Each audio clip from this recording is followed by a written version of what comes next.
नमस्कार, सारा प्रणाम। सारा समय के कार्यक्रम में आपका स्वागत है। मेरा नाम है राजीव कुमार बजाज। आज हम बात करेंगे बजरंग दल के बारे में। कल हम लोगों ने आपसे वादा किया था कि आज बजरंग दल के ऊपर हम लोग बात करेंगे। क्या बजरंग दल असल में आतंकवादी संगठन है? आखिरकार लालू यादव जी हों, रामविलास पासवान हों, मुलायम सिंह यादव हों, हर कोई बजरंग दल के ऊपर पाबंदी की मांग कर रहा है। क्या बजरंग दल ने बम विस्फोट किए हैं, जैसे जयपुर में हुए, जैसे दिल्ली में हुए, जैसे अहमदाबाद में हुए, जैसे मुंबई में हुए? मुंबई में, बनारस में, दिल्ली में, मुंबई की ट्रेनों में, मालेगांव में। तो फिर बजरंग दल पर पाबंदी क्यों?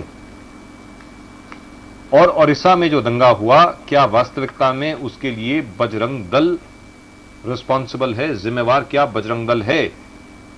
आप लोग इसके बारे में क्या समझते हैं? आप जरूर लिखें। आप आरकेबी टाइप करें, अपना नाम टाइप करें, अपने शहर का नाम टाइप करें जहां पर आप हमें देख रहे हैं, और 59090 पर आप अपने एसएमएस भेजें।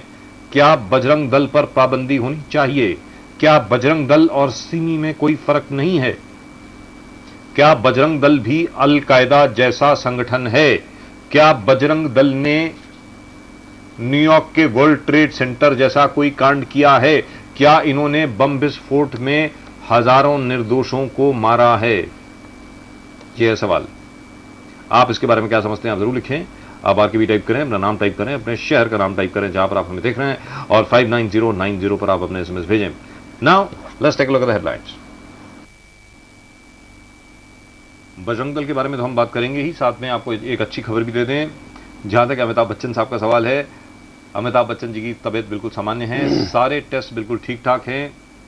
साफ तौर पर यह कहा गया है कि बच्चन साहब की स्थिति सामान्य है, और यह भी अब कहा गया है कि क्योंकि अनफॉरगेटेबल टूर पर उनको इतनी थकान हो गई, फिजिकली इतने ज्यादा एग्जॉस्ट हो गए, और अलग अलग मूवमेंट्स उनको इतनी ज्यादा करनी पड़ी।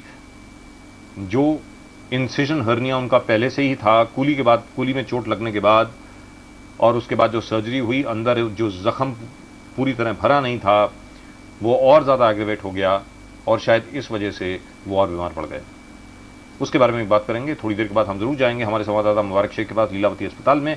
लेकिन इस वक्त हमारे साथ हैं हमारे पुराने मित्र, बड़े सालों के बाद एक बार फिर आरकेबी शो में, बजरंग दल के ही शंकर गायकर जी।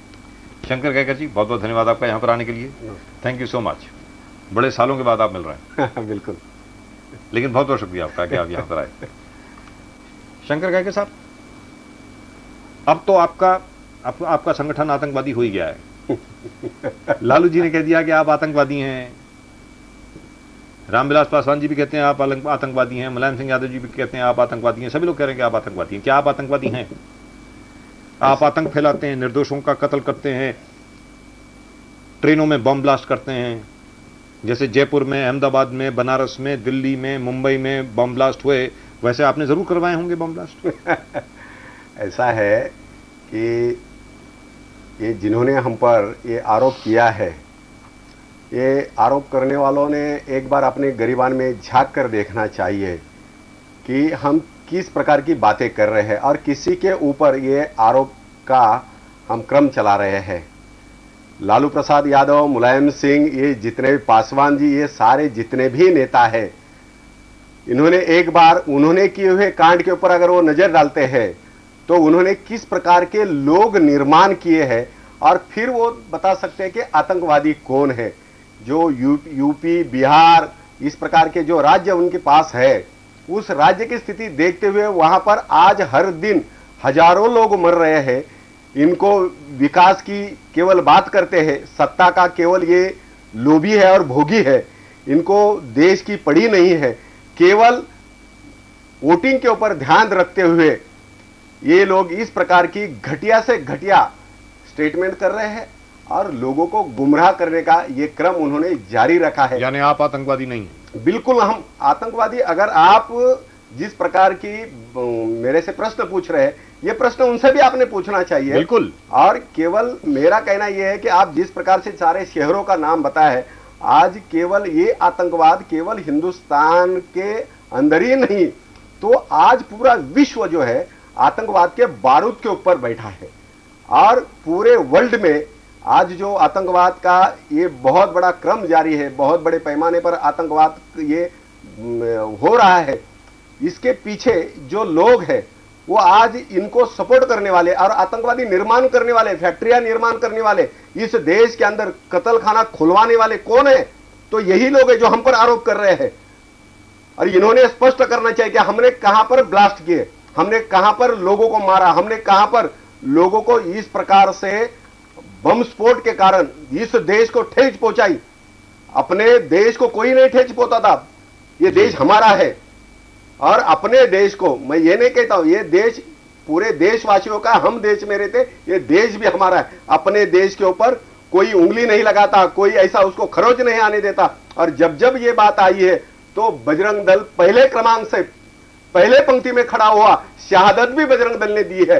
इसलिए बजरंग दल के ऊपर आरोप करने के पहले, इसलिए मैंने कहा, उन्होंने अपने गिरबान में झांकने की कोशिश करनी चाहिए, जिन्होंने आतंकवाद फैला है, निर्माण किया है। आज की तारीख में जहां पर भी दंगे होते हैं, भले वो ओडिशा हो, भले वो धुलिया हो, सबसे पहले बजरंग दल का नाम आता है।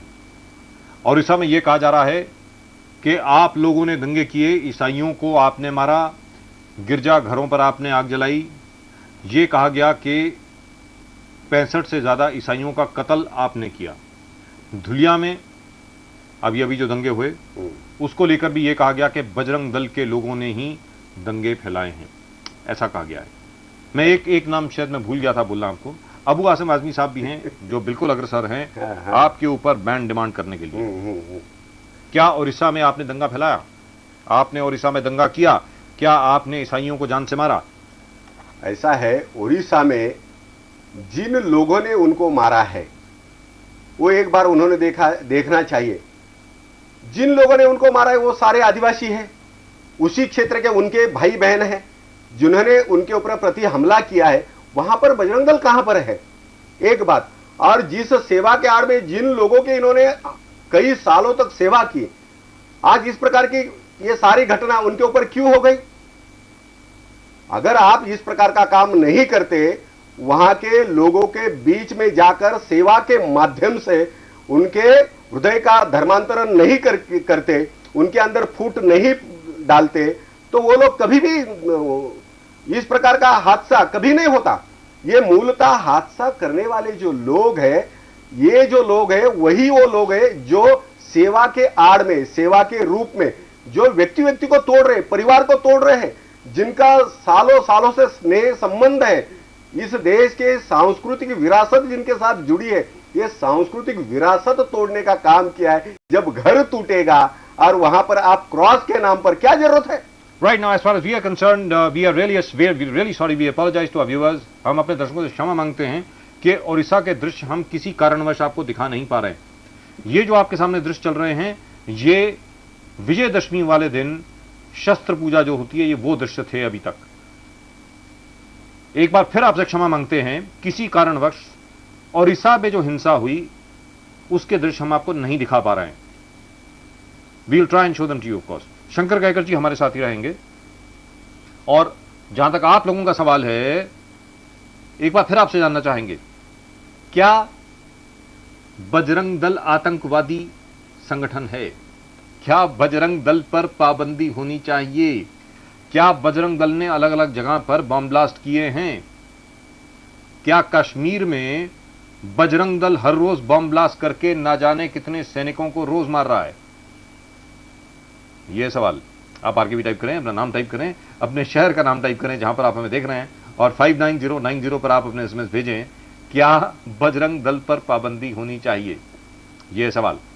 लेकिन इसके पहले कि हम वापस शंकर गायकर जी के पास आए, हम दिखाना चाहेंगे आपको कि नागपुर में क्या हुआ आज, माफ कीजिएगा कल नागपुर में अशोक सिंघल जी वहां पर थे और ओडिशा के बारे में उन्होंने कुछ कहा मीडिया से। क्या कहा वो हम आपको दिखाना चाहेंगे। उन्होंने सिर्फ एक छोटी सी बात कही, वो मैं जरा दोहराना चाहूंगा कि जहां पर इतना बड़ा बहुमत हो हिंदुओं का और अल्पसंख्यक जो लोग हैं, दोनों को मिलजुल कर रहना चाहिए, नंबर 1। नंबर 2, जहां तक के अल्पसंख्यकों का सवाल है, जैसा कि बहुमत में रहने वाले लोग, बहुसंख्यक लोग अल्पसंख्यकों के साथ जीना चाहते हैं, उनका आदर करते हैं, उसी प्रकार अल्पसंख्यकों को भी बहुसंख्यक लोगों का आदर करना चाहिए।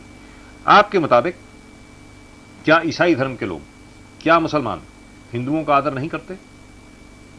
ये सवाल आप जरूर रिएक्ट करें, आप जरूर भेजें और मैं जरूर पढ़ के सुनाऊंगा आपने क्या क्या भेजा। आप आरकेबी टाइप करें, अपना नाम टाइप करें, अपने शहर का नाम टाइप करें जहां पर आप हमें देख रहे हैं और 59090 पर आप अपने एसएमएस भेजें। But first mister Ashok Singhal. नहीं बोल सकता सत्य, हम सत्य जानते हैं, उनको सत्य पता नहीं। अडवाणी कौन घूमते हैं वहां? हमारे एक एक स्थान पर लोग जाते हैं, पता है क्या हो रहा है। अगर ऐसा हुआ है तो Shem got a chance to go into the church and get all these things. Chief Minister doesn't have this proof. Chief Minister doesn't have this proof. Oh, he has all the proofs. He You is are under. saying that you gave him this proof. Yes, yes. We gave him this proof. He was not having. He is under a pressure from Sonia Gandhi. He is under a pressure from the Catholic Church, the Pope. He is under pressure from the Supreme Court. He is under the pressure of the government. They say they will put a governor's rule there, and therefore he has been hesitating at taking any action against the Christians. He has been hesitating in taking action against the Christians. Now, of course, he can't escape because all the evidences, proofs are there, and therefore have been inquired. Both have been killed. It's a fight between two communities. And VHV and Bajrang Dal has nothing to do with it. And Naveen Patnaik knows it. It is after 1.5 months that they had the courage to arrest, because the center wanted, Sonia wanted to arrest some of the VHP people. After 1.5 months, they arrested some of our people. Shankar Kaykar साहब, जब आपके ऊपर ऐसे लांछन लगते हैं, आपके ऊपर ऐसे आरोप लगते हैं, एक तो आप आदी हो गए होंगे सुन सुन के, बिल्कुल, लेकिन फिर भी जब आपको यह कहा जाता है कि आप देशद्रोही हैं, आपको यह कहा जाता है कि आप देश को तोड़ने की कोशिश कर रहे हैं, जब आपको यह कहा जाता है कि बार बार अल्पसंख्यकों को आप निशाना बना करके शांति को भंग करते हैं, मुसलमानों को जान से मारते हैं, ईसाइयों को जान से मारते हैं, तब आपको कैसा लगता है? नहीं, ये तो इस प्रकार की जो बेहुदा बात करते हुए ये लोग एक अच्छे संगठन के ऊपर ये आरोप कर रहे हैं और हम केवल प्रतिक्रिया देते हैं। इस देश में प्रतिक्रिया देना ये कोई पाप है? ये कोई गलत काम कर रहा है? और इस देश की संस्कृति बिगड़ती जा रही है। इस देश में हर दिन एक नया बम ब्लास्ट हो रहा है और हजारों लोगों की जानें जा रही है। इसके लिए सरकार तो कुछ करती नहीं है। हर दिन संसद में एक भाषण होता है और होता कुछ नहीं। जो लोग आरोपी हैं उनके ऊपर कोई भी सजा अभी तक फरमाई नहीं गई। आज भी अफजल जैसा नाकाम आदमी, इस देश का सबसे बड़ा, इस देश के ऊपर कलंक है, वो आज भी हमारे ये जो अफजल गुरु को आज भी फांसी नहीं, ये क्यों ये अफजल जिंदा रखा है? इसको फांसी क्यों नहीं दे रही है? इसको फांसी देने का मतलब यही है। मेरा उनसे कोई ये नहीं है, लेकिन जो संसद के ऊपर हमला करता है, इस भारत माता के ऊपर हमला, इस भूमि के ऊपर हमला है, और जो इस देश के संसद को, इस देश के संविधान को, इस देश के शांति को खत्म करना चाहता है, ऐसे व्यक्ति को आज तक संसद के लोगों ने भी, वो उतने ही दोषी है। जो संसद में ये 90% जो लोग बैठे वो उतने ही, जो हिंदू है उतने ही दोषी है। उनको क्यों अभी तक जिंदा रखा है? ये किसी देश में नहीं होता है। हिंदुस्तान अफजल को जिंदा रखने से देश का क्या नुकसान है, बताएं? अफजल को जिंदा रखने से जो संदेश, जो आज भी इस देश के अंदर हजारों आतंकवादी जो हर गली कुचे में बैठे हैं, आज पाकिस्तान से कोई आतंकवादी नहीं आ रहा है, देश विदेश से कोई आतंकवादी नहीं आ रहा है। आज आतंकवादी जो है निर्माण हो रहे, इस देश में ही निर्माण हो रहे। आप देख रहे हैं कि बड़े बड़े पैमाने पर जिस स्थान से आतंकवादी पकड़े जा रहे हैं, हजारों लाखों रुपए का विस्फोट और बहुत बड़ी, मतलब इस प्रकार पिस्तौल और ये सारी, आज कल भी आपने, आज भी सामना में आपने पढ़ा होगा, इतने बड़े पैमाने पर कोकन को विध्वंस करने का, कोकन में बहुत बड़ा दंगा फैलाने का जो षड्यंत्र, आज ऐसे लोग भी पकड़े गए। ये लोग क्यों पकड़े जाते हैं? और ऐसे लोग पकड़े जाने से क्या इस देश के अंदर, अगर उनको अफजल जैसे, उनको संदेशा मिलना चाहिए कि इस देश में यही सजा है, अरब कंट्री में यह सजा है। आज कोई इस देश का सबसे बड़े दुर्भाग्य ऐसा है कि हमने भी समझना चाहिए, जैसे आपने अबू आजमी जी का नाम लिया, अबू आजमी जैसे व्यक्ति ने भी समझना चाहिए, वो एक संगठन का, एक पार्टी का प्रतिनिधि है और उन्होंने इस प्रकार का बयानबाजी करना यह बहुत गलत है। क्यों? तो इस देश के अंदर हिंदू बहुसंख्यक है, इसलिए अल्पसंख्यक जी रहे हैं। आज हिंदू के कारण तुम हमको कितना मारोगे? हमारी एक करवट काफी है। अगर हम एक करवट लेंगे तो आप कहां से कहां निकल जाओगे। लेकिन हिंदू समाज का वो विचार नहीं। आज भी हमारा विचार क्रांति का नहीं, उत्क्रांति का विचार है और उत्क्रांति के बीच में आप लोगों को हमने समाया है, हमने स्वीकार किया है और स्वीकार करने के साथ साथ आपका विकास होना चाहिए, ये बजरंग दल भी मानता है, लेकिन सरकार नहीं मानती। और आप बजरंग दल जैसे संगठन के ऊपर इस प्रकार के आरोप लगाते हैं। आज इस देश के अंदर मुझे ऐसा कौन सा देश है कि जिस देश के अंदर इतने सारे धर्म एक साथ रहते हैं? ऐसा कोई देश नहीं है कि इतने सारे देश इकट्ठा रहते हैं। ये बिल्कुल दुरुस्त बात है। और याद रहे कि जब अबू आसम आजमी साहब हमारे साथ बैठे थे तब हमने उनसे यही सवाल पूछा भी था। हमने उनसे ये सवाल पूछा था, आप लोगों को याद रहे, कि आज की तारीख में हिंदुस्तान में हिंदू बहुमत में है। ये हमने उनसे ये पूछा था सवाल, और साथ में ये भी कहा था कि न जाने कितने दंगे हुए हिंदुस्तान में 1980 से लेकर के अब तक। मुरादाबाद से शुरू करें, मुरादाबाद, हाशिमपुरा, मलियाना, 1989 में भागलपुर के बाद उसके पहले 1984 में दिल्ली, उसके बाद 1992-93 में मुंबई, और आज की तारीख में अगर आप धुलिया पर आ जाएं और अन्य जगहों पर आ जाएं, उड़ीसा पर भी आ जाएं, लेकिन आज तक, या गुजरात पर भी आ जाएं, लेकिन आज तक कभी ऐसा नहीं हुआ कि भले वो मुसलमान हों, सिख हों, हिंदू हों, जो भी हों, आज तक कभी किसी को अपने घर छोड़ करके भागना नहीं पड़ा। आज तक कभी ऐसा नहीं हुआ कि किसी भी स्टेट में, और हर जगह पर याद रहे हिंदू बहुमत में हैं, आज तक कभी भी किसी अल्पमत के किसी भी शख्स को अपना घर छोड़ करके भागना नहीं पड़ा। दंगों के बाद सब स्थिति सामान्य हो गई, नॉर्मल हो गई, सब लोग वापस आ गए। हाँ, इतना जरूर है, लोग अलग अलग इलाकों में बढ़ गए। मुसलमानों ने अलग अलग अपने इलाके बना लिए, हिंदुओं ने अलग अलग अपने इलाके बना लिए, लेकिन हर राज्य में हर कोई उसी तरह काम कर रहा है, सिर्फ एक राज्य को छोड़ करके। जम्मू एंड कश्मीर में, कश्मीर वाली वादी में सिर्फ एक जगह पर, जहां पर मुसलमान बहुमत में हैं, वहां से सभी हिंदुओं को निकाल दिया गया और आज तक वो वापस नहीं जा पाए हैं। आज तक वापस नहीं जा पाए हैं, सिर्फ एक स्टेट में, और वहां पर हिंदू बहुमत में नहीं हैं, वहां पर मुसलमान बहुमत में हैं। शंकर जी ये बताएं, आखिरकार कश्मीरी पंडित वापस अपने घर क्यों नहीं जा पाए? अगर हमारे राजनेता के मन में इस प्रकार का भाव रहेगा, दूजा भाव रहेगा, आज वहां पर एक कानून है, यहां पर एक कानून है। अभी मैं 15 दिन मैं जम्मू में रह कर आया। क्या जम्मू के हिंदू को इन्होंने कभी टटोला है? कभी हमारा देश का गृह मंत्री कभी कई बालताल जाता है, जमीन के विवाद में वो इंटरेस्ट दिखाता है, लेकिन वही व्यक्ति जहां पर जिस घाटी से हिंदू वापस गया है, जहां पर लाखों की कत्ल उसने अपनी आंखों देखी है, आज भी वहां पर इस प्रकार का जो माहौल बना है, हमारे देश के अंदर संविधान में परिवर्तन करना पड़ेगा और ये 370 का जो हड्डी हमारे गले में अटकी है उसको निकालना पड़ेगी। आज भी जम्मू कश्मीर के अंदर कश्मीर के लिए संसद की संख्या देखिए, सांसद की, और जम्मू के सांसद की संख्या देखिए, ये भेदभाव क्यों है? और केवल वही योगदान करता है, सारी बातें वो जी कश्मीर के लिए रहेगी, जम्मू के लिए नहीं रहेगी। और आज भी वहां पर कभी तो इनका दुख टटोलने की बात जो है, आज भी हजारों लोग वहां से निर्वासित हुए, दिल्ली के अंदर पागल तरह से घूम रहे। इस प्रकार की जम्मू की स्थिति तो बड़ी भयानक है। मां बहनें पागल हुए, हजारों लोगों की कत्ल हुए, जिनके जंगाहों पर, स्थल पर अल्लाह अकबर के नारे बुलंद कर दिए। वो मां बहन कभी हमारे प्रधानमंत्री को ध्यान में नहीं आती। ये हमारी मां बहन है, इस देश के मुसलमान की मां बहन नहीं है वो। क्यों इस प्रकार का आतंकवाद ये आज भी वहां पर खड़े कर रहे हैं, उनको पोस रहे हैं। हमारे देश के प्रधानमंत्री को और सारे गृह मंत्री को यह सोचने की आवश्यकता है, 3 बार कपड़ा बदलता है।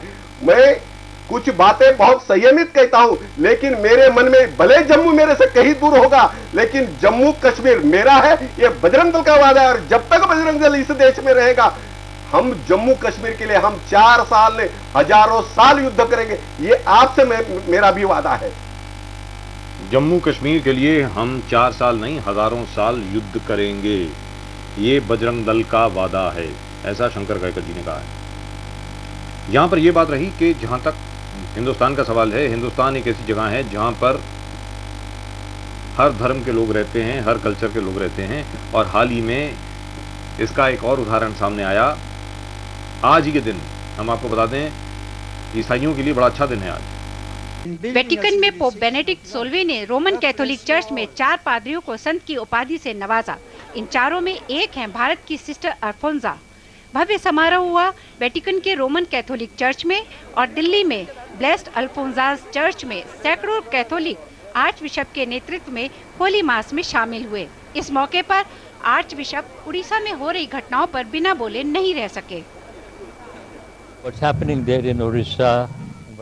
उड़ीसा में और कर्नाटक में जो हो रहा है वो हमारे लोगों पर बुरा असर डाल रहा है।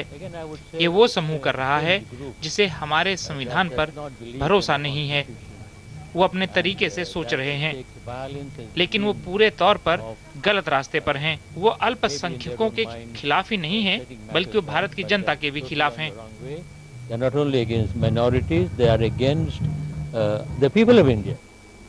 सिस्टर अल्फोंसा का असली नाम था अन्ना मथटू पंड्रथू।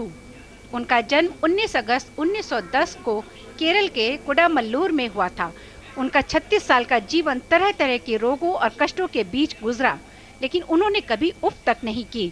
रुकने या थमने के बजाय वो सेवा कार्यों में जुटी रही। 28 जुलाई 1946 को वो चिर निद्रा में सो गई। समय के लिए Indu Agarwal. Right, Sister Alfonsa is now Saint Alfonsa. So we have our first female saint. इसके अलावा हम आपको बता दें, जहां तक के मदर टेरेसा का सवाल है, mother Teresa has already been beatified, which is the first step towards canonization. Canonization, that is sainthood, may take some more time. Shankar Kaykar ji इस वक्त भी हमारे साथ हैं। शंकर कायकर साहब, आपके लिए बहुत एसएमएस आ रहे हैं। धीरे रखते हैं। नाला सवाल से, we don't want ban on Bajrang Dal. देशभक्ति का संगठन है बजरंग दल। गणेश लिखते हैं परभनी से, बजरंग दल आतंकवादी नहीं है, सिमी पर बैन होना चाहिए, ऐसा इन्होंने लिखा है। ये जनाब लिखते हैं, बाबरी मस्जिद को तोड़ करके देश में जो दंगे फैलाए और जिन लोगों ने इस तरीके से अल्पसंख्यकों को मारा, उनको भी हम आतंकवादी ही कहेंगे। आपने अल्पसंख्यकों को मारा? हमने तो कभी भी अल्पसंख्यक के ऊपर कोई हमला नहीं किया, पहली बात। और जहां जहां पर इस प्रकार की घटना घटी, वो हिंदू समाज की बहुत बड़ी पैमाने पर जो प्रतिक्रिया हुई, वो कोई बजरंग दल ने नहीं की है। कल आप ये बोलोगे, अमेरिका में जो ब्लास्ट हुआ, ब्रिटेन में जो ब्लास्ट हुआ, वहां कोई विश्व हिंदू परिषद बजरंग दल है, आरएसएस है? और जहां भी हिंदुस्तान के अंदर ऐसे कौन से घटना आपने प्रूव करके बताई कि जहां पर बजरंग दल के लोगों ने ऐसी इस प्रकार की कत्ल की? ऐसा एक भी उदाहरण आपको मिलेगा नहीं। स्टेन्स मर्डर का जहां तक सवाल है, दारा सिंह जी बजरंग दल के ही कार्यकर्ता थे और साफ तौर पर वो आरोपित ही नहीं, उनका कन्विक्शन भी हुआ है उस कत्ल के लिए। ऐसा है कि आपको शायद याद होगा, सारा देश जानता है, और वो दारा सिंह ने भी कहा है कि वो बजरंग दल के साथ में उसका कोई भी रिश्ता नहीं था। ये उसने बहुत स्पष्ट रूप से कहा। कई बार ऐसा होता है, मतलब हम लोग इसी प्रकार से बाद वाली बात नहीं बताते। प्रॉब्लम यह है, शुरू में घटना घटती आप सारे बताते हैं। मतलब गुजरात में जो ईसाई के ऊपर हमले हुए, उड़ीसा में जो हमले हुए, आप मीडिया सबसे बड़ा आज जिस प्रकार से बजरंग दल को बदनाम करने में लगा है, मैं उनसे पूछता हूं, कहीं भी आपने जितने सारी घटनाएं हुई उस घटना का अंतिम रिपोर्ट आपने पढ़ना चाहिए, नियोगी रिपोर्ट आपने पढ़ना चाहिए। परसों अभी आपने देखा होगा कि मोदी के संदर्भ में नानावटी रिपोर्ट आया, क्यों आप मना कर रहे? मतलब आपके हक में आता है तो वहां पर मोदी और बजरंग दल और संघ परिवार पूरा दोषी है, लेकिन आपके विरोध में जाता है तो आप इस प्रकार का हल्ला गुल्ला करते। और बजरंग दल ये आतंकवादी है, बजरंग दल इस प्रकार की घटना अन्य अन्य जो आरोप करते हैं, मैं इनको पूछना चाहता हूं कि ऐसे कौन से काम जो हमारे साथ साथ जिस संगठन का नाम लिया जाता है, ऐसे ये संगठन ने कौन सा काम किया है? हर दिन इस देश के अंदर इस प्रकार के देशद्रोही का काम करने वाले ये लोग, आज बजरंग दल के ऊपर ये आरोप मढ़ने का काम करते हैं। आपको देशद्रोही बुलाया जाता है, आपको यह कहा जाता है कि आप समाज सेवा संगठन नहीं हैं, आप धर्म और सांस्कृतिक संगठन नहीं हैं, उन्होंने हमारे देशद्रोह के संगठन हैं। उन्होंने हमारे साथ में मेलघाट चलना चाहिए, हमारे साथ में ट्राइबल में चलना चाहिए, हमारे साथ में आदिवासी क्षेत्र में चलना चाहिए, दलित बस्तियों में हमारे साथ चलना चाहिए, और फिर उन्होंने कहना चाहिए कि ये देशद्रोही है। Right, now let's hear mister Lalu Yadav. Lalu Yadav ji क्या कहते हैं डॉक्टर प्रवीण टोकड़िया के बारे में, लालू यादव जी क्या कहते हैं बजरंग दल के बारे में, वो हम आपको दिखाना चाहेंगे। Let's hear that. In the mean time please do keep sending in your SMS. आप अपने एसएमएस भेजते रहें। क्या बजरंग दल पर पाबंदी होनी चाहिए? कैबिनेट की मीटिंग होगी बहुत ही जल्द और उसके ऊपर यह निर्णय लिया जाएगा। अशोक सिंघल साहब ने कहा कि बजरंग दल के ऊपर पाबंदी लगाने की हिम्मत किसी में नहीं है। सुदर्शन जी आरएसएस के जो चीफ हैं, उन्होंने भी यही बात कही है कि बजरंग दल के ऊपर कोई भी पाबंदी नहीं लगा सकता। आप लोग इसके बारे में क्या समझते हैं? क्या बजरंग दल ने हिंसा फैलाई है? क्या बजरंग दल नफरत की राजनीति कर रहा है? बजरंग दल तो कहता है कि वो राजनीतिक संस्था है ही नहीं। आपसे हम ये जानना चाहेंगे कि क्या बजरंग दल जैसी संस्थाओं को बैन करना चाहिए? क्या Simi, students Islamic movement of India और बजरंग दल में कोई फर्क नहीं है? यह है सवाल आप लोगों से। शंकर गायकर जी बजरंग दल के महाराष्ट्र के पूरे प्रभारी, वो इस वक्त हमारे साथ हैं। हम उनसे अपनी बातचीत जारी रखेंगे, लेकिन लालू यादव जी को सुनने के बाद। बीएसपी ये सब भाजपा का कम्युनल वायरस सर्विंग है, ब्रांच है। ये हमारा एकदम पूरा आज भी है और कल भी रहेगा कि इनको प्रतिबंधित किया जाए, कार्रवाई किया जाए, सख्त कार्रवाई किया जाए। ये जो तोगड़िया जैसे लोग भी लगाम एक एक मुसलमान भाइयों को बोलता है कि सब पाकिस्तानी है, तो देश को तोड़ने वाली बातें हैं। Right, time for us to take a break, time for us to take a very very short break. Shankar Gaykar ji हमारे साथ ही रहेंगे। आप लोगों के ढेर सारे एसएमएस आए हैं, मैं जरूर पढ़ के सुनाऊंगा। सवाल सीधा साधा था, क्या बजरंग दल आतंकवादी संगठन है? क्या बजरंग दल पर पाबंदी लगनी चाहिए? क्या बजरंग दल को एग्जिस्ट करना चाहिए? यह था सवाल। आप इसके बारे में क्या समझते हैं? आप जरूर लिखें। आप आरकेबी टाइप करें, अपना नाम टाइप करें, अपने शहर का नाम टाइप करें जहां पर आप हमें देख रहे हैं, और 59090 पर आप अपने एसएमएस भेजें। याद रहे डॉक्टर प्रवीण टोकड़िया भी हमारे साथ थे, उनसे भी हम लोगों ने यही सवाल पूछा था। उनका क्या जवाब था वो भी हम आपको दिखाएंगे। साथ में हम ये भी दिखाएंगे आपको कि जो जनाब हमारे साथ बैठे थे, बंगारवाला साहब, साबिर शेख बंगारवाला, उन्होंने क्या कहा यहां पर बैठ करके, वो भी हम आपको दिखाना चाहेंगे। लेकिन वो सब चीजें एक छोटे से ब्रेक के बाद। The break of course will last for just a couple of minutes. Don't go away, we will be right back.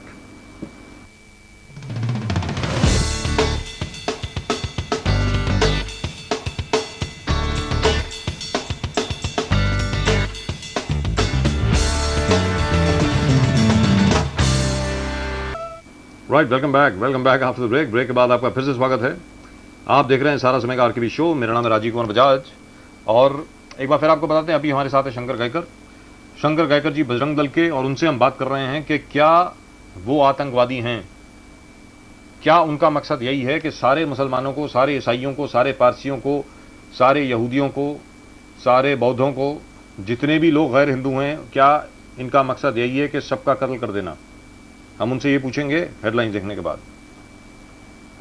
सुर्खियां, सह प्रायोजक रामबंधु पाव भाजी मसाला, पसंद हो तो ऐसी, Regency estate, a new beginning of life, MDH, हमारे संस्कार ही हमारी पहचान, the real spice of India, MDH, JK white cement, अपनी कल्पनाओं को साकार कीजिए।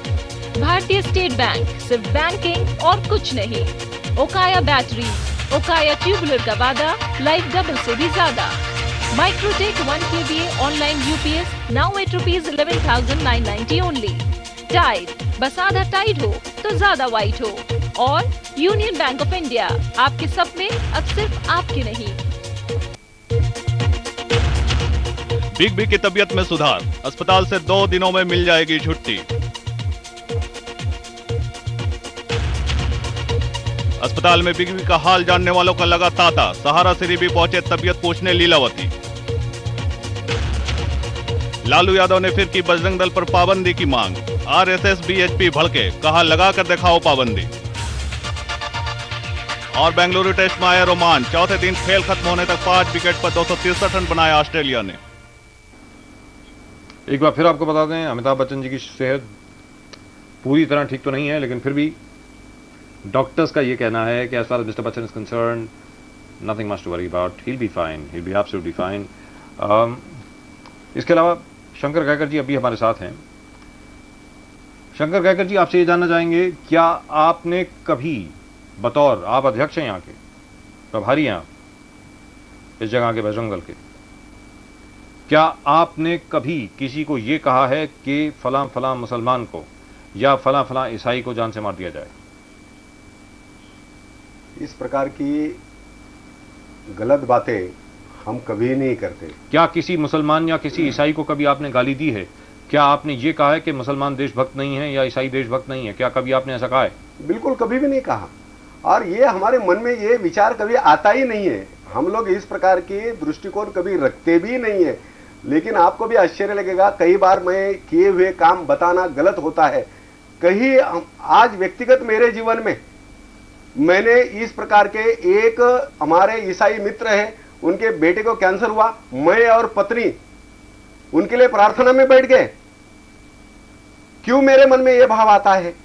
हाँ, मेरे बगल में मैं ये सामने देखता हूं कि उस घर में आग लगी है और वो घर मेरा नहीं लेकिन एक मुसलमान का है, लेकिन मैं वो विचार मेरे मन में तभी भी नहीं आता है, मैं दौड़कर चला जाता हूं। ये भाव क्यों है? इसका कारण ऐसा है कि हम कभी भी धर्म के आधार पर भेदभाव नहीं करते। हम सारे भारतवासी हैं, और केवल भारतवासी ऐसे नहीं तो इस देश में जो शांति से रहना चाहते हैं, हमारा यही कहना है, वो सारे हमारे भाई हैं। हमारी इनसे गुजारिश जो है यही है, और हमने ये चाहते। लेकिन मन में उद्रेक तब होता है जब दिल्ली में बैठकर इमाम बुखारी जैसी व्यक्ति ये कहती है कि लादेन हमारा हीरो है। हाँ, आज भी नागौरी जैसा व्यक्ति कहता है कि हमें आज भी गजनी की तलाश है। उत्तर प्रदेश के सपा का जो गृह उस समय का मंत्री था, वो जो बोलता है कि हमारा राज्य को इस्लामिक स्टेट घोषित करो, इस्लामिक राज्य घोषित करो, इस प्रकार की बयानबाजी, और केवल बजाय बयानबाजी नहीं, इस्लाम ने केवल बयानबाजी नहीं की। आज इस देश के अंदर सारा इस्लाम खराब है ऐसा कोई नहीं मानता, मैं भी नहीं मानता हूं, सारे मुसलमान खराब है ऐसे भी नहीं मानता। लेकिन दुर्भाग्य यह है कि जो भी आतंकवादी मिलता है वो इस्लाम ही क्यों मिलता है, ये भी सोचने के देश के लोगों ने सोचने की आवश्यकता है। हमारी इस देश की जनता की बहुत छोटी मांग है, वो केवल इतना ही बोलता है कि इस धरती को, इस भूमि को आप अपनी मां कहो। इस्लाम में राष्ट्र ये संकल्पना आज भी नहीं है। जब भी आपके हक की बात होती है तो आप इस ध्वज को सलाम करते हैं, इस देश के अंदर चलने की बात करते हैं, संविधान की बात करते हैं, लेकिन आपके खिलाफ की जब बात होती है तो आप शरीयत की बात करते हैं। इस प्रकार की बातें जब आप टालोगे, इसलिए ये देश अगर सेकुलर है तो ये देश सेकुलर क्यों है? तो ये देश हिंदू के कारण सेकुलर है। डेमोक्रेसी जो है, सेकुलरिज्म जो है, वो हिंदू रहेगा तो डेमोक्रेसी रहेगा और सेकुलरिज्म रहेगा। जब हिंदू ही नहीं रहेगा तो हमारा ये कहना है, जिस प्रकार के अनगणित आरोप आप हमारे ऊपर कर रहे हैं, तो इसके बीच में हमारी जो बहुत छोटी छोटी बातें, अब बाबरी मस्जिद का सवाल उठाते, क्या मैं पूछना चाहता हूं, अबू आजमी जी से पूछना चाहता हूं, बाबर इनका कोई चाचा काका मामा लगता है? जो आक्रांतता है, जिनके खिलाफ इन्होंने भी खुलकर बोलना चाहिए। इस देश के इन्होंने छगला के रास्ते पर चलना चाहिए। छगला को मानते हैं कि नहीं मानते? ये इस देश के कई मुसलमान होकर गए। MC छगला साहब एडवोकेट, बिल्कुल इस देश के महान व्यक्ति, और जिन्होंने कहा, इन्होंने ये बात बहुत देश के अपने किताब पे लिखी है, और छगला साहब ये कहते हैं कि मैं भले मुसलमान हूं लेकिन मैं पहला हिंदुस्तानी हूं, हिंदू संस्कृति मेरे अंदर बैठी, मैं सनातनी हूं, ये वो मानता है। और हमारा भी कहना यही है, आज भी हम ये नहीं कहते कि हम यहां आपसे ये पूछना चाहेंगे, और जो एमसी छगला साहब का इन्होंने जिक्र किया, एमसी छगला साहब, उनकी autobiography roses in December, lovely book, absolutely lovely book. You may agree with him or you may disagree with him, but you can't ignore him.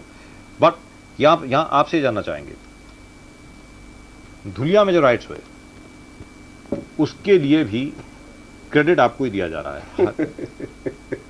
जहां भी आजकल कोई दंगा होता है सबसे पहले आप ही सामने आते हैं. शंकर कायकर जी, क्या आपने धुलिया में दंगा कराया?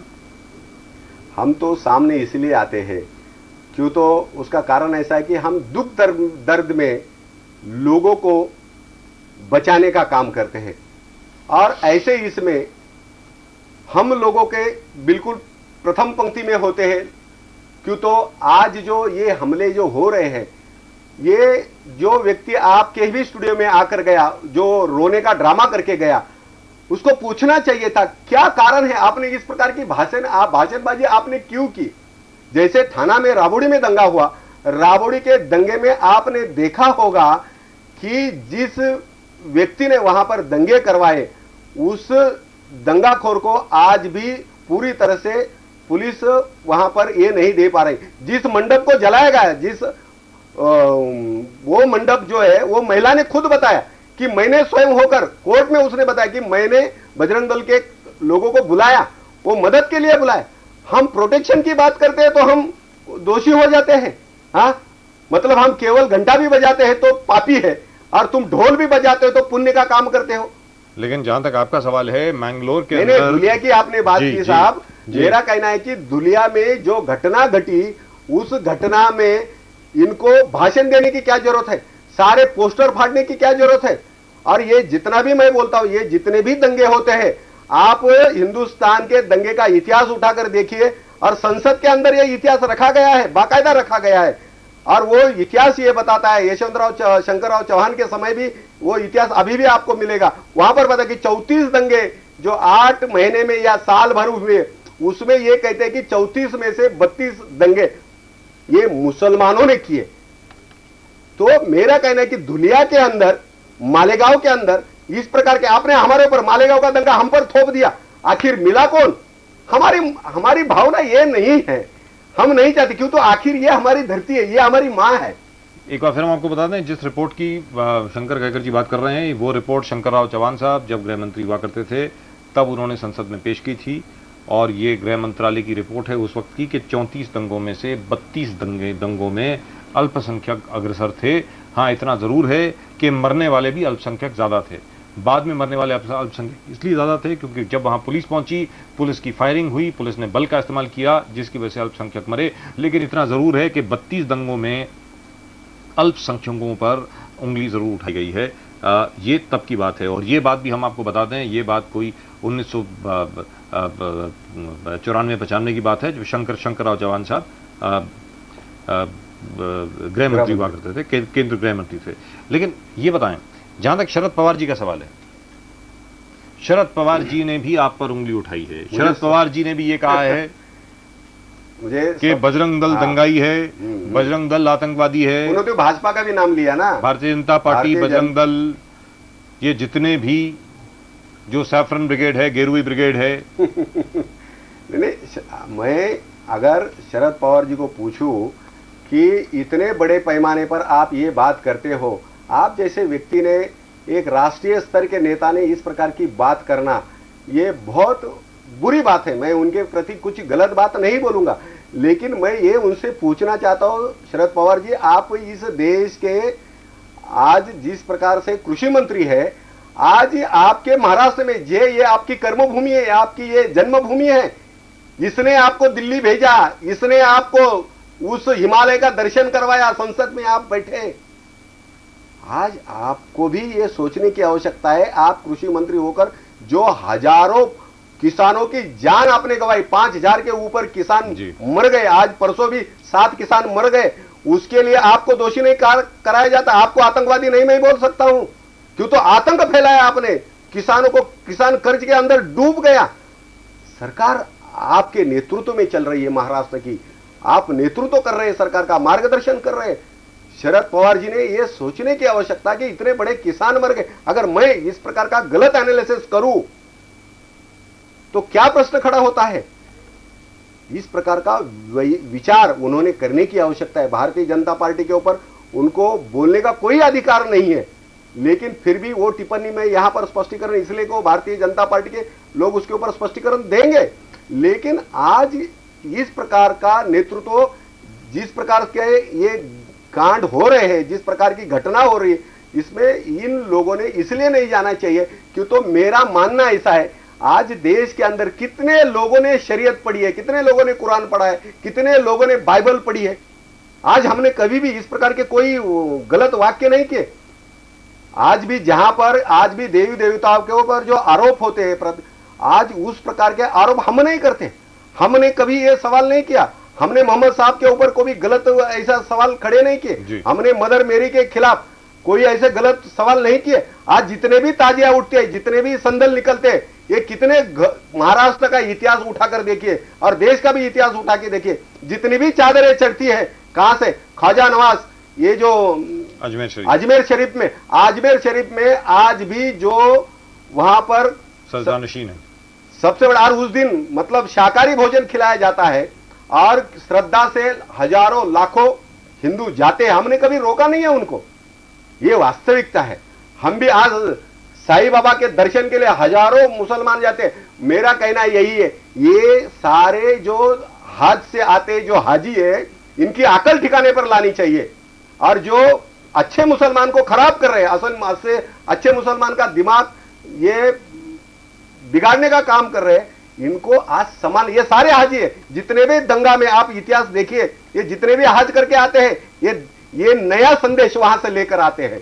Right, let's hear it. Let's hear that. We will go to Mr. Mubarak Sheikh, our correspondent at the moment at the Leelavati Hospital in just a minute. 1 minute के बाद हम जरूर जाएंगे उनके पास, लेकिन उसके पहले हम लोग देख लें एक बार फिर साबिर शेख बंगारवाला कल यहां पर, परसों यहां पर बैठ करके रोए। वो उम्रा करके वापस आए साबिर शेख बंगारवाला, और उनके ऊपर आरोप है कि धुलिया का दंगा उन्होंने भड़काया। उनके ऊपर आरोप है कि उनके इस्तकबाल के लिए जब लोग वहां पर आए, भड़काऊ भाषण उन्होंने दिया।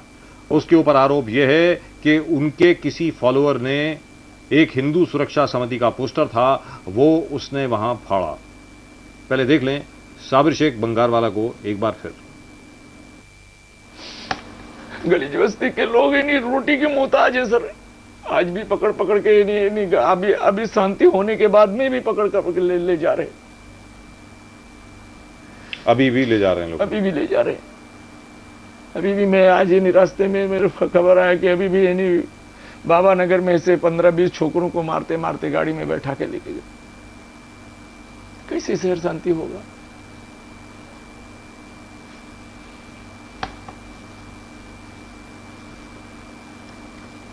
साबिर शेख साहब, बहुत बहुत शुक्रिया आपका यहाँ पर आने के लिए, बहुत बहुत धन्यवाद आपका।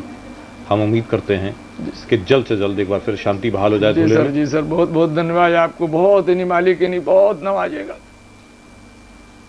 आप। हम चाहेंगे कि आप इस तरफ देखें, इस कैमरे की तरफ देखें, इस कैमरे की तरफ देखें जी सर, और आप अपील करें वहां के लोगों से शांति बहाल करने के लिए। जी सर, आप डायरेक्ट बात करें धुले के लोगों से।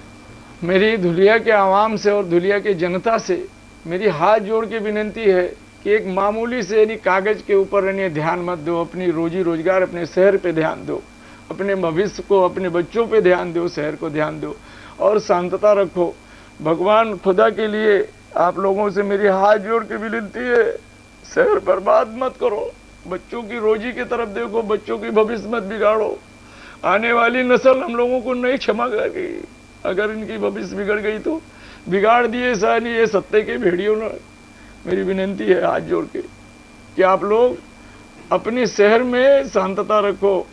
मेरी खास करके मैं मुसलमान भाइयों से मैं बोलता, अगर अपने को कोई मार भी देवे तो आप सब्र कर लो और संतोष करके खुदा को नहीं हाजिर नाजिर करके बोलो कि नहीं आप शांतता रखो, मेरी यानी विनंती है, गुजारिश है आप लोगों से।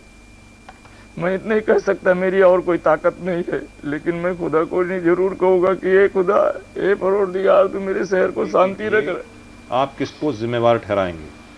क्या जिन दो लोगों का आपने नाम लिया जी, एक तो गौली और एक मिस्त्री, बराबर, या फिर प्रशासन को जिम्मेवार ठहराएंगे? क्योंकि अनिल गोटे साहब ने यहां पर बैठ करके ये कहा कि वहां के एसपी को उन्होंने एक हफ्ता पहले बता दिया था कि दंगे की साजिश रची जा रही है, योजनात्मक तरीके से हर कोई तैयार है दंगा करने के लिए। बहुत सही बात, बहुत सही बात। आप किसको जिम्मेवार ठहराएंगे? नहीं, जिम्मेवार तो करने वाला है नहीं ये लोग, लेकिन प्रशासन का भी काम, जब एक जवाबदार आदमी, एमएलए, एक्स एमएलए, वो यानी प्रशासन को कह दिया कि भाई ऐसा होने वाला है, तो जब भी सूचित होना चाहिए, जब भी यानी उनका तैयारी होना चाहिए, लेकिन कुछ नहीं। पहले दिन जब पथराव हुआ जी, पोस्टर फटने के बाद ये कहा गया, फटे नहीं सर, ये तो ये शब्द ही निकाल दो, ये सब गलत बात है। पोस्टर फटा नहीं, पोस्टर का यीशु बेला वजी उनके पास कोई जवाब ही नहीं है, कोई बनाने का जवाब नहीं, सिर्फ पोस्टर एक नहीं वो है, उनके पास बोलने का, बताने का कोई वजह होना है ही नहीं। अगर पोस्टर फटा भी तो खैर जाने दीजिए, तो एक कोई कागज के टुकड़े के फटने से कौन सा कोई दंगा हो जाए। लेकिन ये हम लोगों ने सबने देखा, हमारे 2 संवाददाता वहां पर थे जी सर, कि 1.5-2 घंटे तक पथराव हुआ, 1.5-2 घंटे तक वहां पर दंगा हुआ। हाँ, और पुलिसकर्मी एक भी नहीं दिखा। बराबर, क्यों नहीं दिखा? बोलते पुलिस अधिकारी कम थे हमारे पास। मालेगांव साबिर बंगारवाला यहां पर आए, रोकर गए, ये कहा जा रहा है कि दंगा उन्होंने करवाया, ये कहा जा रहा है कि दंगा उनके भड़काऊ भाषण की वजह से हुआ, ये कहा जा रहा है कि दंगा उनके पोस्टर फटने की वजह से हुआ, पोस्टर फाड़ने की वजह से हुआ, ऐसा कहा जा रहा है। लेकिन जैसा कि आपने सुना, साबिर बंगारवाला बोलते हैं कि पोस्टर फटा ही नहीं, साबिर बंगारवाला बोलते हैं कि उन्होंने भड़काऊ भाषण नहीं दिया, साबिर बंगारवाला बोलते हैं कि उन्होंने तो हाथ जोड़ करके सबके सामने शांति की अपील की, ऐसा उनका कहना है। इसी के बारे में बात करेंगे हम शंकर गायकर जी से, लेकिन उसके पहले देख लें बच्चन साहब के बारे में। बच्चन साहब की तबीयत बिल्कुल ठीक है, बिल्कुल ठीक तो नहीं है, सामान्य है, सारे टेस्ट उनके बिल्कुल ठीक हैं। डॉक्टर साहब वहां पर क्या कहते हैं वो भी हम आपको दिखाएंगे, लेकिन उसके पहले बात कर लें हमारे संवाददाता मुबारक शेख से। मुबारक इस वक्त हैं लीलावती अस्पताल पर। याद रहे आदरणीय साराशी जी जो चेयरमैन हैं सहारा इंडिया परिवार के, मैनेजिंग वर्कर एंड चेयरमैन, जिनको हम लोग प्यार से साराशी कहते हैं, आप सब लोग उनको सुपुत्र सहारा के नाम से जानते हैं, हमारे श्रद्धा केंद्र और प्रेरणा स्रोत साराशी जी मिलने गए आज अमित जी से।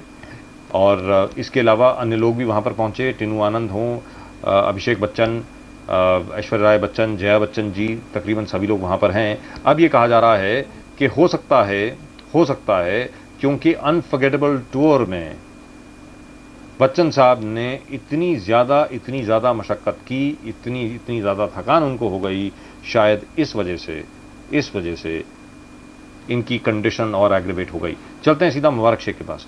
जी मुबारक जी बताएं, इस वक्त क्या स्थिति है, डॉक्टर्स का क्या कहना है, बताएं।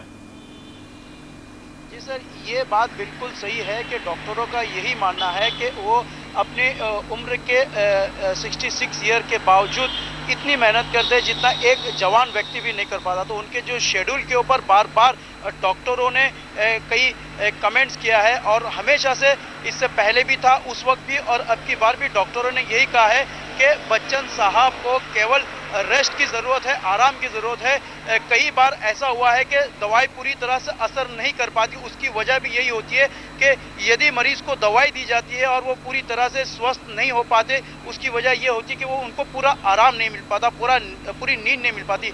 और जिस तरह से हमें पता है कि पिछले दिनों वर्ल्ड टूर पे बच्चन साहब गए थे, उनका जो परफॉर्मेंस रहा था कुछ मीडिया में दिखाने के बाद, जिस तरह से एक डायलॉग की बात कही गई थी, जिसमें दीवार की डायलॉग थी, जिसमें माँ से संबंधित जो डायलॉग थी, उस पर भी काफ़ी भावुक हो चुके थे बच्चन साहब। पूरा स्टूडियो जो है वो रोने पर उतारू हो गया था बच्चन साहब के पूरा परिवार हो रहा था, तो भावुक हो गए थे। कहीं ना कहीं ये उनके दिल को छूने वाली बात थी, दिल से गुजरने वाली एक भावुक डायलॉग उन्होंने कहा था। तो ये कुल मिलाकर ये कहा जा सकता है कि बच्चन साहब की उम्र में जो उन्हें आराम करना चाहिए वो पूरी तरह से उन्हें आराम नहीं मिल पाता। इसी वजह से उनको कभी ये बताएं मुबारक, कुछ समय बाद मुबारक जी आपको रोकना पड़ेगा हमें। मुबारक जी आप ये बताएं कि क्या डॉक्टर्स ने कुछ कहा है उनको डिस्चार्ज करने के बारे में? क्या कल, क्योंकि ये कहा गया था कि 72 घंटे तक उनको अंडर ऑब्जर्वेशन रखा जाएगा, क्या बच्चन साहब को कल डिस्चार्ज कर रहे हैं या फिर अवधि अस्पताल में बढ़ाई जाएगी? मुबारक जी बताएं। जी, जिस तरह से बता दें कि आज जिस तरह से एक बुलेटिन जारी की गई थी जिसके अंदर कहा गया था कि जो कल की सारी रिपोर्ट थी बिल्कुल ओके है, उसमें किसी भी तरह के कोई साइड इफेक्ट नजर नहीं आ रहे। कल रात में जिस तरह से आराम के बाद में बच्चन साहब ने जो कवर किया था उसमें काफ़ी राहत लोगों को सुनने को मिली। और आपको बता दें कि कल दोपहर के बाद जब रिपोर्ट आती है आज दिन भर की और आज रविवार रात की, तो उन सारी रिपोर्ट का ब्यौरा लेने के बाद में ये तय करेंगे लीलावती के डॉक्टर के बच्चन साहब को कब डिस्चार्ज किया जाए। लेकिन कुल मिलाकर ये कहा जा सकता है कि आज बिल्कुल राहत वाला दिन था उनके लाखों करोड़ों प्रशंसकों के लिए, क्योंकि बच्चन साहब की तबीयत में काफी सुधार आया है। जिस तरह से कल जब वो जी, मुबारक जी बहुत बहुत धन्यवाद आपका। जी मुबारक जी बहुत बहुत धन्यवाद आपका, आपने बहुत अच्छी खबर दी है वहां से। लिहाजा बच्चन साहब की स्थिति में काफी सुधार आया है, उनकी हालत में काफी सुधार आया है, अभी स्थिति सामान्य है और कल ही ये तय होगा कि बच्चन साहब को अस्पताल से डिस्चार्ज कब किया जाएगा। मुबारक जी बहुत बहुत धन्यवाद आपका, थैंक यू सो मच। धन्यवाद sir. Right at the moment still with us Shankar Gaikar sahab. Shankar Gaikar साहब, तो धुलिया में आपका कोई रोल नहीं था आपके मुताबिक? बिल्कुल हमारा कोई रोल नहीं था। जिस ओडिशा में भी आपका कोई रोल नहीं है? उड़ीसा में भी, मैंगलोर में और केरल में जो गिरजाघर जलाए गए उसमें भी आपका कोई रोल नहीं है? हमारा कोई रोल नहीं था। मैंगलोर में तो जो ये कहा गया है, जो वहां के बजरंग दल के अध्यक्ष हैं कर्नाटक के, उन्होंने खुद सामने आकर के कहा कि हमने किया है। ऐसा है, जिन्होंने कहा, इसलिए मैं कहता हूं कि जिन्होंने कहा उसको संगठन के रूप में आज वो, क्यों तो वो व्यक्तिगत उनका स्टेटमेंट है, वो संगठन का स्टेटमेंट नहीं है। जैसे जैने दारा सिंह की बात कही, आपको याद होगा गांधी जी के हत्या के बाद में नथुराम जी का नाम राष्ट्रीय स्वयं संघ से जोड़ा जाता था, लेकिन बाद में आपने भी देखा होगा कि उसको कोर्ट को भी खारिज पड़ना, मतलब उसके बाद में इनका कोई बाद में संबंध, ये 8 साल 9 साल ये संगठन छोड़कर जाते हैं। और कभी कभी ये उनका व्यक्तिगत मत होता है, संगठन की ऐसी मूल धारणा ऐसी कभी भी नहीं। नथुराम गॉडसे का सवाल है, नथुराम गॉडसे जी ने खुद साफ तौर पर, नथुराम गॉडसे ने ये बोला कि वो हिंदू महासभा के हैं और आरएसएस के नहीं हैं, ये खुद नथुराम गॉडसे ने कहा। ये हमारे देश के जो बुद्धिवादी है, इस देश के जो समाजवादी और विचारवादी जो लोग हैं, जो इस प्रकार की बार बार टिप्पणी करते हैं, थाना में आज भी, मतलब बापू तेरे हत्यारे आज भी, मतलब इस प्रकार की गलत थाना में आज भी पोस्टर लगाए जाते हैं, उसके ऊपर कोई पाबंदी नहीं है। बापू तेरे हत्यारे सब बजरंग दल के लोग, मतलब इस प्रकार का आज इस प्रकार का जो संदेश जो दिया जाता है, मेरा कहना ऐसा है, इतने साल के बाद में कोर्ट ने भी जिस संगठन को बरी किया, केवल बरी नहीं किया तो बहुत स्वच्छ और चारित्र्य रूप से बरी किया।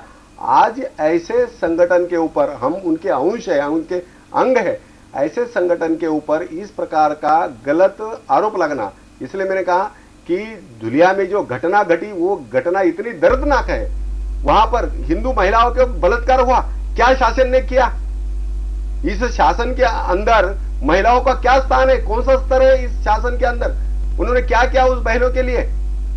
महिलाओं के ऊपर अत्याचार होता है, अनाचार होता है। एक भी ऐसी घटना बताइए बजरंग दल के कार्यकर्ता ने या हिंदू समाज के कार्यकर्ता ने, इस प्रकार की संगठन के कार्यकर्ता ने इस प्रकार की दर्दनाक घटना की है। लेकिन आज भी ये इनका इतिहास बताता है, जो आतंकवादी इस्लामिक आतंकवाद का ये नमूना है, जो हजारों साल से मोहम्मद घोरी से लेकर गजनी से लेकर, मैं तो इसमें फर्क नहीं जानता, आज भी देश केवल कहने के लिए आजाद हुआ है। उस प्रकार का आज भी वातावरण वही है, देश के पहला था, विभाजन के पहला जो वातावरण था, आज भी वही वातावरण है। मैं उस वातावरण को स्पष्ट रूप से देखता था। जिस प्रकार के खिलाफत के लिए महात्मा जी ने आशीर्वाद दिए और खिलाफत आंदोलन फेल हो गया, लोकमान्य तिलक जी, और इतना ही नहीं तो जिन्ना साहब भी इसके लिए उस आंदोलन के पूरी तरह से विरोधी थे। उस समय तो जिन्ना राष्ट्रवादी ऐसे विचार के व्यक्ति थे, तिलक जी का उन्होंने न्यायालय में भी कई केस लड़ी। ऐसे उस समय भी महात्मा जी के शब्द जो है, आज इस देश के अंदर 105-110 साल से कांग्रेस की ही सत्ता रही है, देश विभाजन के पहले और देश विभाजन के बाद में। आज 80-85 साल के बाद में भी इस देश के अंदर ये सारा वातावरण जो फैला है, इसके लिए पूरी तरह से इस देश की कांग्रेस जिम्मेदार है। और कांग्रेस इसलिए जिम्मेदार है क्यों तो वो अपने विचारों में परिवर्तन नहीं लाना चाहती। अबू आसम आजमी साहब का ये कहना है, इतिहास को देखने की आवश्यकता है। जो वर्ल्ड का इतिहास ये कहता है, जिसने अपना इतिहास भूला उसका जीवन अंधकार में चला गया। हम इतिहास भूल गए। आज हर नोट के ऊपर, मैं ये नहीं कहता, मैं द्वेष नहीं करता, आज आप देखो छोटी छोटी बातें, सारी देव देवता का अपमान, ये सारी बातें, ये आतंकवाद अगर खत्म होना है तो इस देश को आतंकवाद खत्म करने वाले दो ऐसे महापुरुष है। एक का नाम है छत्रपति शिवाजी महाराज और दूसरे का नाम है सावरकर जी, जिन्होंने आतंकवाद को गड्ढे में डाल दिया।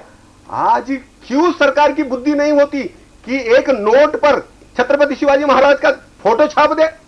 मेरा दावा है अगर सरकार आज भी बापू की जगह पर छत्रपति शिवाजी महाराज की फोटो छाप देती है तो मैं गर्व के साथ कहता हूं, मैं ही नहीं तो इस देश का हर मुसलमान जो अपने आप को इस धरती से, जिसके अंदर ईमान है, ऐसा मुसलमान जो ये भी गर्व के साथ कहेगा कि इस देश का आतंकवाद मिट जाएगा। Let's hear from our viewers. याद रहे जब यहां पर आचार्य धर्मेंद्र जी आए थे, उन्होंने ये कहा था कि रिजर्व बैंक ऑफ इंडिया के बैंक नोट पर सिर्फ बापू की ही तस्वीर क्यों होती है, उस पर सरदार भगत सिंह की तस्वीर क्यों नहीं हो सकती, उस पर राजगुरु की तस्वीर क्यों नहीं हो सकती, उस पर बिस्मिल की तस्वीर क्यों नहीं हो सकती, उस पर ब्रिगेडियर उस्मान की तस्वीर क्यों नहीं हो सकती, क्यों नहीं हो सकती। अब शंकर गायकर जी का यह कहना है कि छत्रपति शिवाजी महाराज की प्रतिमा क्या भारत के बैंक नोट पर होनी चाहिए, यह है सवाल। क्या छत्रपति शिवाजी महाराज की प्रतिमा, क्या छत्रपति शिवाजी महाराज की तस्वीर भारतीय रिजर्व बैंक के नोट पर होनी चाहिए, यह है सवाल। आप आरकेबी टाइप करें, अपना नाम टाइप करें, अपने शहर का नाम टाइप करें जहां पर आप हमें देख रहे हैं, और 59090 पर आप अपने एसएमएस भेजें। जो बैंक नोट हैं उस पर क्या सिर्फ बापू की ही तस्वीर होनी चाहिए, महात्मा गांधी की ही तस्वीर होनी चाहिए? और याद रहे गांधी जी नोटों के खिलाफ थे, याद रहे शुरू से अंत तक बापूजी ने अपोज किया, विरोध किया। जिस प्रकार लोग बटोरते थे पैसों को, उन्हीं की तस्वीर हम लोगों ने पैसों पर लगा दी। क्या छत्रपति शिवाजी महाराज की प्रतिमा हमारे बैंक नोट्स पर होनी चाहिए या नहीं होनी चाहिए? आप लोग इसके बारे में क्या समझते हैं, आप जरूर लिखें। आप आरकेबी टाइप करें, अपना नाम टाइप करें, अपने शहर का नाम टाइप करें जहां पर आप हमें देख रहे हैं, और 59090 पर आप अपने एसएमएस भेजें। याद रहे जो शंकर गायकर ने अभी कहा, शंकर गायकर के विचारों से आप सहमत हो ना हो वो अलग बात है, लेकिन जो लोग अपना इतिहास भूल जाते हैं, जो लोग अपने शूरवीरों को भुला देते हैं, उनका भविष्य अंधकार में ही होता है। आखिरकार हमने राजगुरु को भुला दिया, हमने शहीद भगत सिंह को भुला दिया। शहीद भगत सिंह की वर्षगांठ थी 27 सितंबर को, उसको हम भूल गए। राजगुरु के घर के पास में एक पब्लिक टॉयलेट है, पखाना है राजगुरु के घर के साथ, और अब तक इसके बावजूद कि हर नेता ने यहां पर आकर के ये कहा, इसी शो के दौरान आकर के ये कहा कि वो वहां पर जाएंगे, उसका सुधार करेंगे, वहां म्यूजियम बनाएंगे, संग्रहालय बनाएंगे, अब तक वहां एक ईंट नहीं लगाई गई पुणे के बिल्कुल आगे। सवाल आप लोगों से यह है, क्या छत्रपति शिवाजी महाराज की प्रतिमा हमारे बैंक नोट पर होनी चाहिए? आप लोग बताएं। जी शंकर जी, आप कुछ बोल रहे थे। नहीं, मैं ये बोल रहा था क्यों तो अभी भी 1857 की यादगार हमने पूरी याद की।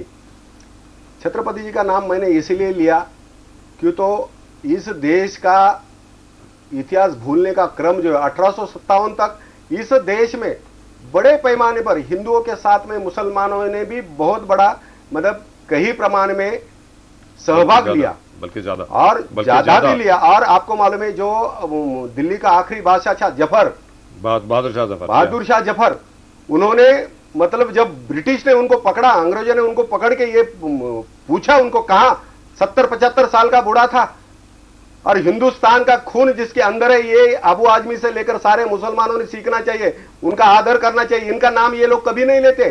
दुख इस बात का है हमको, हम गर्व के साथ लेते, आज भी हम ये कहते। 70-75 साल का बूढ़ा जब अंग्रेज उसको पूछता है, दुम दबा है दम नहीं अभी कहर मांगो जान की, ये अंग्रेज ऑफिसर उसको बेड़िया बांधिए और पूछता है दुम दबा है दम नहीं अभी कहर मांगो जान की, ऐ जफर अब ठंडी पड़ गई तलवार हिंदुस्तान की। 70-75 साल का बूढ़ा बेड़िया उठाकर ये कहता है गाजियों में बू रहेगी जब तक ईमान की, गाजियों में बू रहेगी जब तक ईमान की, लंदन तक शमशेर चलेगी मेरे हिंदुस्तान की, मेरे हिंदुस्तान की, मेरे हिंदुस्तान की। 70-75 साल का बूढ़ा हिंदुस्तान के आजादी के लिए लड़ता है, हाँ? और जो अपना पेट भर रहे हैं इस देश के अंदर, इस धरती के अंदर, इस मातृभूमि जिसको हम कहते हैं, उसको उसका वंदे मातरम कहने के लिए इनकी जीवा लड़खड़ाती है। और ये भी हम बता दें अपने दर्शकों को, ये भी याद दिला दें अपने दर्शकों को कि जहां तक के बहादुर शाह जफर का सवाल है, बहादुर शाह जफर ने यह भी कहा कि जिस मिट्टी में मैं पैदा हुआ वो मिट्टी मेरे साथ लेकर के जाइए, ताकि बर्मा में वो थोड़ी सी मिट्टी मेरे कब्र के अंदर डाल दी जाए ताकि मैं अपने हिंदुस्तान को ना भूल सकूं। लेकिन ये बताएं शंकर गायकर साहब, ये तो आप अभी बोल रहे हैं यहां पर, बार बार ये क्यों कहा जाता है कि आपकी संस्था, आप जिसके प्रभारी हैं यहां के महाराष्ट्र के, आप उन्हीं मुसलमानों का जिनका आप हवाला अभी दे रहे थे, बहादुर शाह जफर का आपने हवाला दिया, उसी की कौम के खिलाफ आप इतना क्यों हैं? क्यों उनका कत्ल करना चाहते हैं? क्यों उनको खत्म करना चाहते हैं? हम ऐसा कोई भी काम नहीं करना चाहते, वो कौम उनको भूल गई है। मेरा कहना ऐसा है कि वो कौम उनको भूल गई। क्यों? तो बहादुर शाह जफर ये छत्रपति शिवाजी महाराज को अपना आदर्श मानते थे, ये भी यार, इसलिए मैंने आपको छत्रपति शिवाजी महाराज का उल्लेख किया। उसका कारण ऐसा, छत्रपति शिवाजी महाराज ये केवल महाराष्ट्र के नहीं है, इसलिए मैं कहता हूं ये केवल मराठा का नहीं है। मराठा माने जो मरकर नहीं मारकर हटा वो मराठा, और पूरे हिंदुस्तान को बचाने का बीड़ा जिसने उठाया वो मराठा, और उसके वो सरदार थे, व्यापक दृष्टि थी। और केवल इतना ही नहीं, तो उनके साथ में मरने वाले जो है, आप देखोगे उनके लिए जो मुसलमानों ने शहादत दी है, उस मुसलमानों के शहादत को भी हिंदुस्तान के इन मुसलमानों ने सलाम करना चाहिए। क्यों मरना चाहिए उसके लिए? एक मराठा का राजा है, हिंदुस्तानी है, हिंदू है, और उसके लिए इतने बड़े मुसलमान जो है उनके सेवा में रहते, उनके काम में हाथ बटाते और समय पर बलिदान होते। ऐसे सारे लोगों को हम कैसे भूले? इसलिए मैंने कहा कि छत्रपति शिवाजी महाराज का केवल फोटो छापना इसलिए नहीं, पूरे अंतरराष्ट्रीय स्तर पर विश्व मान्य ऐसे छत्रपति शिवाजी महाराज है, इसलिए मैंने कहा। और ये महाराष्ट्र में पैदा हुए, ये केवल महाराष्ट्र के नहीं लिए, इसलिए हम कहते हैं महाराष्ट्र मेला तो राष्ट्र मेले। Right. Now, can we have that question on air, please? क्या छत्रपति शिवाजी महाराज की प्रतिमा बैंक नोट्स पर होनी चाहिए? क्या बैंक नोट पर छत्रपति शिवाजी महाराज की तस्वीर होनी चाहिए? राइट। शंकर गायकर जी, बहुत बहुत धन्यवाद आपका। हम आपको बता दें कि आपके जो आखिरी सवाल आपने पूछवाया छत्रपति शिवाजी महाराज को लेकर के, हम आपको ये बता दें कि 100% लोगों ने लिखा है, 100% लोगों ने लिखा है कि होनी चाहिए। मैंने इसलिए 100% जितने भी लोगों ने लिखा है, सबने कहा है कि छत्रपति शिवाजी महाराज की तस्वीर, उनकी प्रतिमा हमारे बैंक नोट पर होनी चाहिए। नहीं, उसका कारण मैं साहब आपको बताता हूं। हम इसलिए सेनापति बापट ने उनके बारे में कहा है, महाराष्ट्र मेला तो राष्ट्र मेले, महाराष्ट्र मरता है। क्यों? तो उन्होंने अटक से लेकर कटक तक ये भगवा फहरा है, और इसलिए उन्होंने कहा महाराष्ट्र मेला तर राष्ट्र मेले, महाराष्ट्र विना राष्ट्र गाडा न चाले, खरा वीर वैरी पराधीनतेचा, महाराष्ट्र आधार साऱ्या भारताचा, ये सेनापति बापट जी ने कहा है। और आज भी हमारे मन में यही भाव है, और इसलिए हम ये कहते हैं, और इसलिए हम अपने आप को गर्वान्वित करते। क्यों? तो हम सनातनी हैं, इसलिए हम मिटते नहीं। हमको मिटाने वाले ये जो आए हैं बार बार पाबंदी पाबंदी, मेरा दावा है एक बार हनुमान जी के पूंछ को आप आग लगाकर देखिए, देखो आपकी लंका कैसी जल जाती है और ढल जाती है। ये हम भी देखेंगे और दुनिया भी देखेंगे। क्यों तो राष्ट्र भक्तों के साथ पंगा लेना आपको कितना भारी पड़ेगा। हम जेल से और ये आपके कानून के धारा से नहीं डरते, क्यों तो हमने गंगा के धारा में स्नान किया है, ये उन्होंने ध्यान में रखने की आवश्यकता है। और हमारा दावा है, हम सनातनीय इसलिए आज तक टिके हैं, हम बुद्धि का विकास करना चाहते हैं इसलिए हम बुद्ध है, हम सीखना चाहते हैं इसलिए सिख है, हम जितेंद्र है इसलिए जैन है। चाहे हिंदू पंथ अनेक हो फिर भी हिंदू एक है, ये हमारा भाव है। और उस एकता में मुस्लिम हमारे साथ में कंधे से कंधा मिलाकर चलता है। तो हमारा दावा है, इस देश के ऊपर कोई पाकिस्तान क्या दुनिया की कोई ताकत हमारे ऊपर हमला नहीं कर सकती। Right, thank you so much mister Shankar Gaikar. Shankar Gaikar sahab ने कहा कि धुलिया के दंगों में, ओडिशा के दंगों में, मैंगलोर हो, केरल हो, बजरंग दल वहां पर इन्वॉल्व नहीं। इन्होंने ये भी कहा कि आज की तारीख में इनको आगे चलकर के अचरज नहीं होगा कि अगर मान लीजिए लंदन में, न्यूयॉर्क में, पेरिस में, जहां मर्जी अगर बम ब्लास्ट हो, कोई अचरज नहीं होगा, कोई आश्चर्य नहीं होगा कि उसके लिए भी इनके ऊपर इल्जाम मत दिया जाए। क्योंकि आजकल हर एक को हर जगह पे बजरंग दल ही दिखता है। बड़ी अच्छी बात है कि हनुमान जी की इतनी पूजा हो रही है। साथ में इन्होंने ये भी कहा कि बजरंग दल पर पाबंदी लगा करके देखिए, हनुमान जी की पूंछ को जला करके देखिए, आपकी लंका किस प्रकार ढहती है उसका भी तमाशा देखिए। ऐसा शंकर गायकर जी ने कहा है। फिलहाल आखिर में आपसे वही सवाल है, अब तक 100% लोगों ने ये लिखा, 100% सभी लोगों ने ये लिखा है।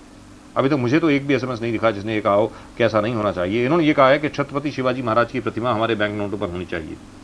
रुपए पर 1 रुपया हो, 10 रुपया हो, 50 हो, 100 हो, 500 हो, 1000 हो, उस पर छत्रपति शिवाजी महाराज की प्रतिमा होनी चाहिए। आप लोग इसके बारे में क्या समझते हैं आप जरूर लिखें। आप RKB टाइप करें, अपना नाम टाइप करें, अपने शहर का नाम टाइप करें जहां पर आप हमें देख रहे हैं, और 59090 पर आप अपने SMS भेजें। क्या बजरंग दल पर पाबंदी लगेगी? कैबिनेट की मीटिंग होने वाली है इसी के ऊपर। अब ये तो कैबिनेट तय करेगा कि राजनीतिक तौर पर कौन सा निर्णय राजनीति के तराजू में सही बैठेगा। उसके बाद ही ये तय होगा कि इन पर पाबंदी लगती है या नहीं लगती। उम्मीद करते हैं ना लगे। अगर पाबंदी लग जाएगी तो इनसे फिर अलग तरीके से बात करनी पड़ेगी।